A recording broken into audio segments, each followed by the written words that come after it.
Good morning everyone, कैसे हो आप सब लोग। और आज हो गया है मंडे। और मंडे ना सिर्फ जो ऑफिस जाते हैं ना उनके लिए ही मंडे ब्लूज़ टाइप नहीं होते, हाउस वाइफ के लिए भी होते हैं। क्योंकि मंडे को उनके पास होते हैं ढेरों काम। अब 2 दिन सैटरडे एंड संडे बच्चे और बड़े सब घर पे रहते हैं, तो बहुत ज़्यादा जो घर है वो फैल जाता है। तो हर हाउस वाइफ को मंडे को थोड़ी ज़्यादा मेहनत करनी पड़ती है अपने घर को समेटने में, अपने कामों को समेटने में। तो क्या करें भाई, काम है, करने पड़ेंगे। अब सब तो ऑफिस एंड स्कूल चले जाते हैं, बचता कौन है घर पे? House wife. क्या करे वो? उसका काम ही है अपना घर एकदम प्यारा सा संभालना, और उसी प्यारे से घर को वापस रीसेट करना भी उतना ही ज़रूरी है। क्योंकि उतना फैले हुए घर में कोई नहीं रह पाएगा। तो बस अभी मॉर्निंग के सारे काम ख़त्म करे, पूजा करके आई थी तो पूजा वाली स्वेटर जो है वो भी चेंज कर ली। हाँ, पूजा के लिए मैं जैसे नहाकर कपड़े तो नॉर्मली धुले हुए ही पहनते हैं, और स्वेटर जो है वो हमेशा देखो डेली तो धुल नहीं सकती, और वीक में एक बार ही धोती हूँ। तो इसलिए एक पूजा के लिए ना अलग से बना के रखती हूँ कि हाँ वो धुली हुई सिर्फ पूजा के टाइम पे पहनती हूँ, और फिर जैसे ही पूजा हुई उसके बाद ना चेंज कर लेती हूँ, और घर पे जो रेगुलर हम स्वेटर पहनते हैं वो पहन लेती हूँ। तो वही एक रूटीन बोल लीजिए आप, ये हमेशा ही होता है। और बस वो चेंज करा, उसके बाद आज बेडशीट भी चेंज करनी थी तो वो हटाई जल्दी से। और मंडे को थोड़ा सा मतलब ये रहता है कि एक अलग ही माइंड सेट रहता है कि हाँ क्लीनिंग करनी है, मतलब करनी है। हालांकि मंडे को मेरा व्रत रहता है, लेकिन फिर भी ये सारे काम तो करने ही पड़ेंगे। क्योंकि सच में बच्चे जब घर पे रहते हैं ना तो इतना ज़्यादा फैला देते हैं। हालांकि अभी तो उनके एग्ज़ाम्स आने वाले हैं तो थोड़ा पढ़ाई पे भी ज़्यादा ध्यान है, लेकिन फिर भी बच्चे तो बच्चे हैं। और बच्चे अगर शरारत नहीं करेंगे तो कौन करेगा। तो बस अभी बेड जो है वो सेट कर दिया, और साइड टेबल पे ये 2 जग रहते हैं मेरे पानी के, एक हॉट वाटर केटल है एंड एक जो है वो नॉर्मल पानी वाला। तो इन दोनों को भी अच्छे से वॉश करा, क्योंकि ये जो गर्म पानी हम करते हैं ना बार बार यहाँ पे, मतलब अंदर ना स्टेन से बन जाते हैं। तो इसको भी रेगुलर वॉश करना ज़रूरी होता है। और अभी क्योंकि मंडे को थोड़ा सा मतलब ये रहता है कि हाँ सब कुछ एकदम नीट एंड क्लीन होना चाहिए। क्योंकि रूम थोड़ा सेट करती हूँ ना तो ऐसा लगता है कि हाँ अब तो सब कुछ ही नीट एंड क्लीन होना चाहिए।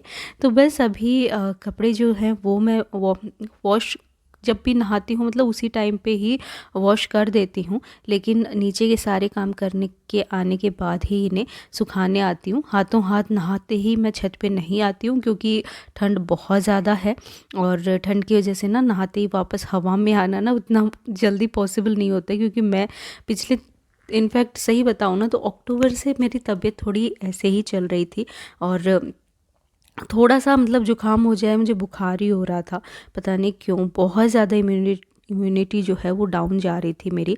तो इसलिए अभी मैं थोड़ा एकदम से नहाते ही छत पर जाना अवॉइड ही कर रही हूँ। हालांकि ये जो मेरा रूटीन बना हुआ है ना कि नहाकर मैं पूजा वाला काम कर लेती हूँ, उसके बाद नीचे के थोड़े बहुत काम करके और उसके बाद ही आती हूँ अपने कपड़े सुखाने। तो वो एक रूटीन भी बन गया है, और उसी हिसाब से ना टाइम टू टाइम काम हो जाते हैं। तो बस आज पतिदेव ने भी अपने कपड़े डाले थे वॉशिंग मशीन में, तो वो भी मैंने सोचा कि चलो अभी हाथों हाथ ही जब चढ़ी गई हूँ ऊपर तो वो भी हो गए थे। मशीन ने आवाज़ दे दी थी कि आ जाओ, हम भी तैयार हैं। तो बस ये भी बाल्टी भर ली, और अब इन सब को अच्छे से सुखाना है। तो हाथ से जो धोते हैं ना उन कपड़ों को देखो टाइम लगता है, क्योंकि उनमें ना उतना अच्छे से पानी स्क्वीज़ नहीं हो पाता है जितना मशीन कर देती है। लेकिन फिर भी मेरी आदत ही हो रखी है, जितने भी कपड़े नहाते वक्त निकलते हैं ना, बच्चों के जितने भी रूम में वो फैला के जाते हैं बिना धुले हुए, तो वो सारे निकाल के मैं धो देती हूँ। क्योंकि नहाते वक्त अगर कोई काम कर लिया तो कर लिया, बाद में वापस देखो नहीं घुसा जाता है बाथरूम में। और विंटर्स में तो वैसे ही नहीं घुसा जाता है, समर्स में तो फिर भी आप थोड़ी कोशिश करके कर लो, लेकिन विंटर्स में तो भैया जो काम कर लिया नहाते वक्त, हो गया बस ठीक है। उसके बाद फिर पानी में हाथ देना ना, बर्तन धोने में भी जोर आ जाता है, तो बार बार बाथरूम में जाना तो मतलब रहने ही दो। फिर जैसे कि मैंने बोला मंडे है तो व्रत है, इसलिए बस थोड़े काम ख़त्म करके मैं बना लाई थी अपने लिए चाय, क्योंकि ठंड भी बहुत ज़्यादा थी और गर्मा गर्म चाय की चुस्कियाँ लेने में तो वाह मज़े आ जाते हैं। व्रत वाले दिन ये एक्चुअली मेरी थर्ड चाय हो जाती है। 2 चाय तो हम सुबह नॉर्मली पीते ही हैं, एक सुबह उठते ही पीते हैं, एक 8 बजे पीते। तो बस चाय पीते पीते ही कुछ याद आ गया, तो वही डायरी में देखने लग गई। उसके बाद मुझे याद आया कि एक और चीज़ थी जो मुझे आपके साथ शेयर करनी थी। बर्थडे पे बच्चों ने मुझे दिए थे अपनी हैंड रिटन कुछ लेटर, एंड वो एक अलग उन्होंने तरीके से बनाए थे, मतलब थोड़ा सा क्राफ्टी, बच्चे हैं, बच्चों को क्राफ्ट में ज़्यादा वो होता है कि कुछ तो यूनिक सा हो। और मैं भी उनको यही बोलती हूँ कि मुझे बाहर से ख़रीदा हुआ कुछ नहीं चाहिए, मुझे तुम लोग जो हैंड रिटन एंड क्राफ्टेड कुछ बना के दो मुझे। तो वही उन्होंने करा, ये अर्नव ने बनाया। और ये देखो, ये पॉपअप होने चाहिए थे, बट ये पता नहीं क्यों थोड़ा सा उससे गड़बड़ा गया था, बट फिर भी बच्चे का एफ़र्ट ज़्यादा ज़रूरी था, काफ़ी अच्छे से उसने करा। एंड सेकंड था अनवी का, तो ये अनवी ने बनाया था और ये ना दबकर मुझसे ही थोड़ा सा ख़राब हो गया, क्योंकि ये दोनों ही मैंने एक बॉक्स में रखे थे। और ये देखो इसका हैप्पी बर्थडे ये टूट भी गया थोड़ा सा, बट वो मेरी ही गलती है, उसने तो बहुत ही अच्छा सा बनाया था। यहाँ पे एक प्यारा सा लेटर है और इधर देखो ये स्लाइड होके ऐसे खुलते हैं और इनमें बहुत ही प्यारे प्यारे उसने मैसेज लिख रखे थे और काफ़ी मतलब टची था। हालांकि होता है ना कि बच्चे मतलब जो एफ़र्ट डालते हैं ना, उनका एक अलग ही मज़ा होता है। और जब मैंने पढ़े ना तो मेरी आंखों में आंसू आ गए थे। तो बहुत ही ज़्यादा प्यारे थे दोनों के ही। तो बस उनको मैंने संभाल के रखा, चाय पी और फिर लग गई उनके रूम में। अब उनके रूम में सफाई करने के लिए एक चाय तो बनती है देखो। क्योंकि वो इतना ज़्यादा ऐसे क्या ही कर देते हैं समझ में नहीं आता। हालांकि उनका रूम फैलाने में मेरा भी उतना ही हाथ होता है, क्योंकि जो भी धुले हुए कपड़े हैं मैं एक बार यहीं पे ला के रखती हूँ एंड फिर मॉर्निंग में मैं उनको समेटती हूँ, तो इसलिए वो भी थोड़े फैल जाते हैं। और इधर देखो अर्नव ने बहुत ही प्यारी सी एक ड्राइंग बनाई थी स्कूल के लिए, और यहाँ पे उसका सारा सामान उसने फैला रखा था, क्योंकि ये ड्राइंग बनाई थी ना तो सारा यहीं पे रख लिए थे सामान। तो बस अभी बच्चों के जो रूम की बेडशीट हैं वो भी मुझे चेंज करनी थी, तो बस उसी के लिए मैं उनके रूम में आई थी, क्योंकि बहुत ही ज़्यादा वो भी गंदी हो रखी थी।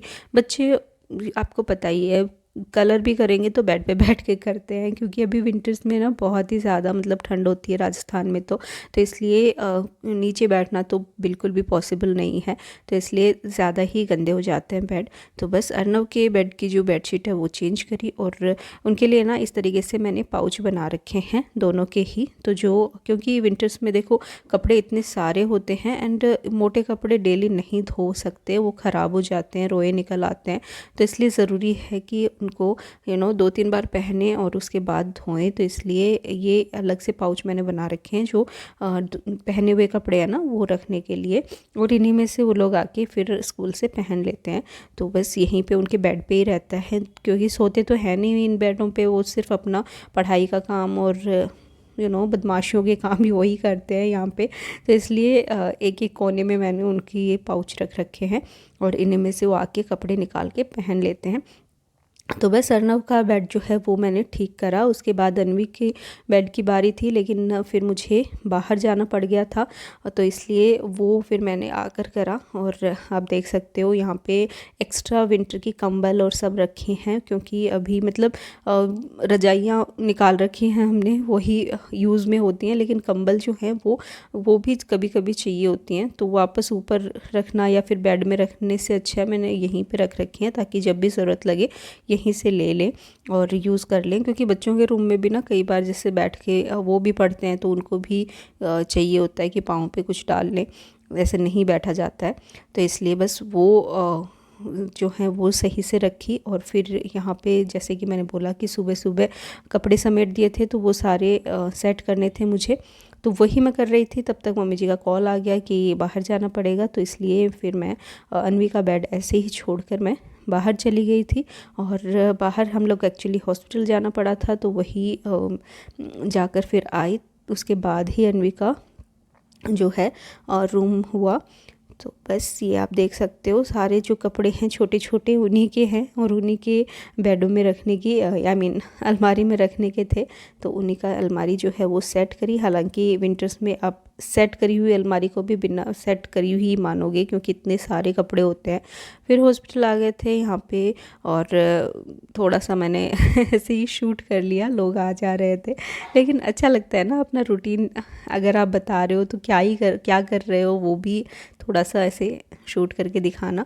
तो बस वही इसीलिए करा। वापस आए तब तक 1:15 बज चुका था, लेकिन फिर भी काम तो करना ही था। तो बस फिर वापस लग गई थी क्लीन करने में। तो यहाँ पे आप देख सकते हो अन्वी के बेड पे भी मैंने एक ऐसा ही पाउच रखा है। अर्नव का जो है वो पर्पल कलर का है और अन्वी का पिंक, और अन्वी को पिंक कलर कुछ ज़्यादा ही पसंद है। यस दोनों के बेड भी इसी तरीके से हैं, अर्नव का ब्लू एंड अन्वी का पिंक। तो बस उनकी बेडशीट जो है वो हटाई और एक नई बेडशीट लगा दी। और जैसे ही बेडशीट एक्चुअली बेड पे क्लीन कर देते हो ना आप, अच्छे से नीट एंड क्लीन कर देने से ही पूरा रूम जो है ना वो क्लीन लगने लग जाता है। पता नहीं क्यों, क्योंकि बेड ही ज़्यादा मेसी लगता है आई गेस। तो रूम में सबसे ज़रूरी होता है बेड को ठीक करना। और बस फिर क्या, दूसरी बेडशीट लेके आई और यहाँ पे लगा दिया। और ये लीजिए अन्वी का बेड भी एकदम रेडी है। तो चलिए इस पे भी मंकी बाबू बैठा देते हैं एंड चलते हैं।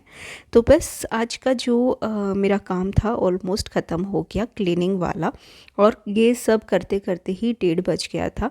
और उसके बाद थोड़ी सी मुझे एडिटिंग का काम करना था तो वो करे, और फिर बस वही हमारा डेली रूटीन वाला काम।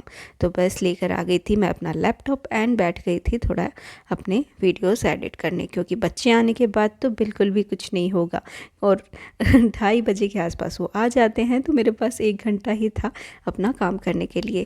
तो झट से बस लैपटॉप उठाया और आराम से बैठकर अब मैं करूँगी अपना एडिटिंग वाला काम। तो ये था मेरा मंडे का एक मंडे का रूटीन। हालांकि हर मंडे अलग होता है, बट हाँ हर हाउसवाइफ में कि जो डेली वाली लाइफ है ना, उसमें ये क्लीनिंग, होम ऑर्गेनाइजेशन एंड ये सब तो उनका डेली का रूटीन हो जाता है। तो बस वही सब समेटते समेटते आज का जो आधा दिन है वो बीत चुका है। आधा दिन फिर कभी शेयर करेंगे। चलिए बाय बाय।